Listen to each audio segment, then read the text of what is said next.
back into Daily Proverbs with Pastor Peter. I have no idea what I'm going to call this yet, so you'll find out once it gets loaded up online. Anyways, chapter 5. It is really interesting. It's got a few things here I wanted to mention, but let's read through it together. Proverbs 5 verse 1. My son or daughter, pay attention to my wisdom. Listen carefully to my wise counsel. Then you will show discernment, and your lips will express what you have learned. For the lips of an immoral woman are as sweet as honey, and her mouth is smoother than oil.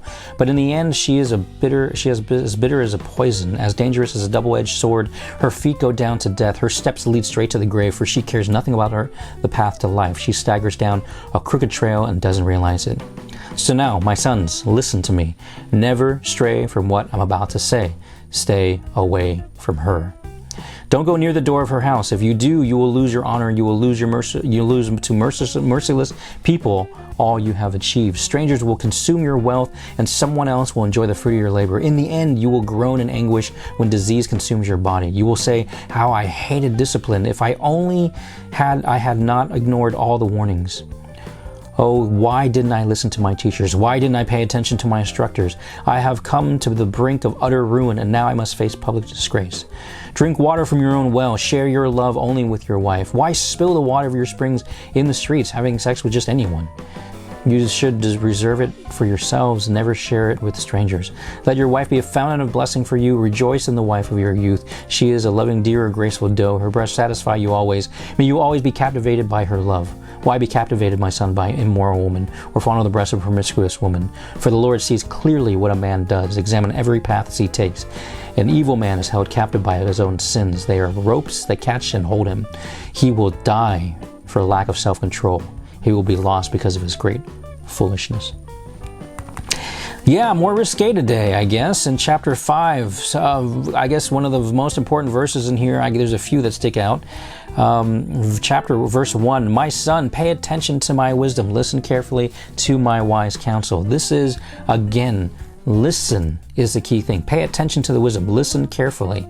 Pay attention and listen. Those are two things that are needed for a lot of us, because sometimes we don't pay attention. When something comes to tell us, when we listen to the Word of God, it just goes in one ear and goes out the other ear.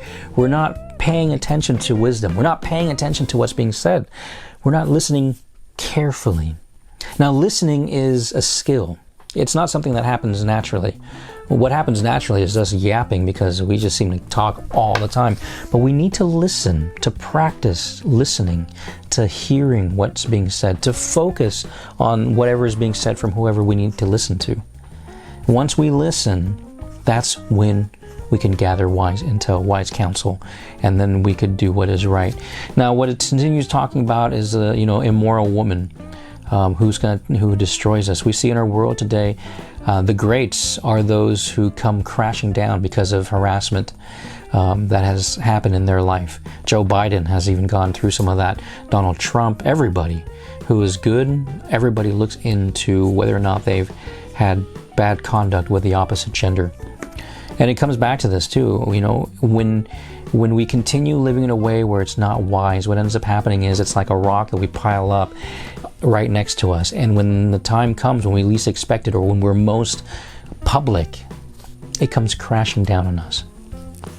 Everyone will know. And it's key for us to look at verse 21. For the Lord sees clearly what a man does, examining every path he takes. There's a chapter in Psalm, or a psalm that I really love, that talks about how God knows everything about us. When we walk, when we're at home, when we lie down, when we wake up, He knows our ways. And God sees clearly what we do. We have to live in a way where we understand that God's presence is with us. The presence of God is the key and critical thing that allows us to live righteously. Because when men forget, or when we forget, when men and women forget that God's presence is there with us, we do whatever it is we want to do, because we forget that His presence is there. So key for us, for the Lord sees clearly what a man does, examining every path. Verse 22, an evil man is held captive by his own sins. They are like ropes that catch and hold him. Here's a great analogy. When we're sinning, when we're doing something wrong, one rope we may be able to break free of. 20 ropes that entice us or ties us down is a lot more difficult. And the thing with us doing what is right, We need the freedom to do it. We can't have things tie us down. Same thing, I guess the Asian analogy with the chopstick. You know, when you're kids, you go to the restaurant, you get chopsticks. I did, at least. And I know it's wasteful, but it's fun. You know, I mean, you get a chopstick and you go, hey, yeah, and you chop the chopstick and you're like, oh, Kung Fu master. And you have fun doing this. And then you try breaking 2. But try 10 or even 20 of those chopsticks and put it together in a pack like this and trying to break it with your hand. It's a lot more difficult. And the same thing goes with sin when we do something wrong. When we do something wrong, it's like another chopstick. It makes it harder for us to break away. Think of the thing that has caused us to sin for the last while in our life. What is it? What has it been? What has caused us to go down the wrong path? How hard is it for us to reverse that sin in our life, to take those chopsticks away, or to cut those ropes? Or I guess cutting is kind of cheating, because it's kind of like, you know, click, done. But how hard would it be to break away from something that's tied us down? And so for us today, yeah, hang on to these verses. You know, the verse here, let me get back into the passage, is what? First verse, pay attention to my wisdom, listen carefully to my wise counsel. Have we paid attention? Have we listened to God's teaching? Because God sees everything that we do, and if we do something that's not right, it's like a rope that ties us down.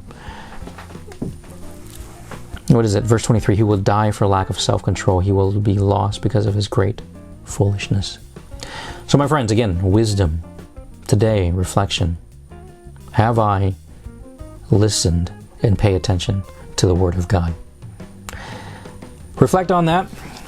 See how difficult it would be for you to break away from some of the habits that you have that is not good, not pleasing.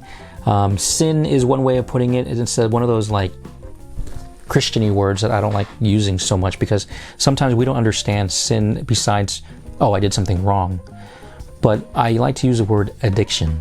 What addictions do we have that we put before God, or in place of God, or more important than God?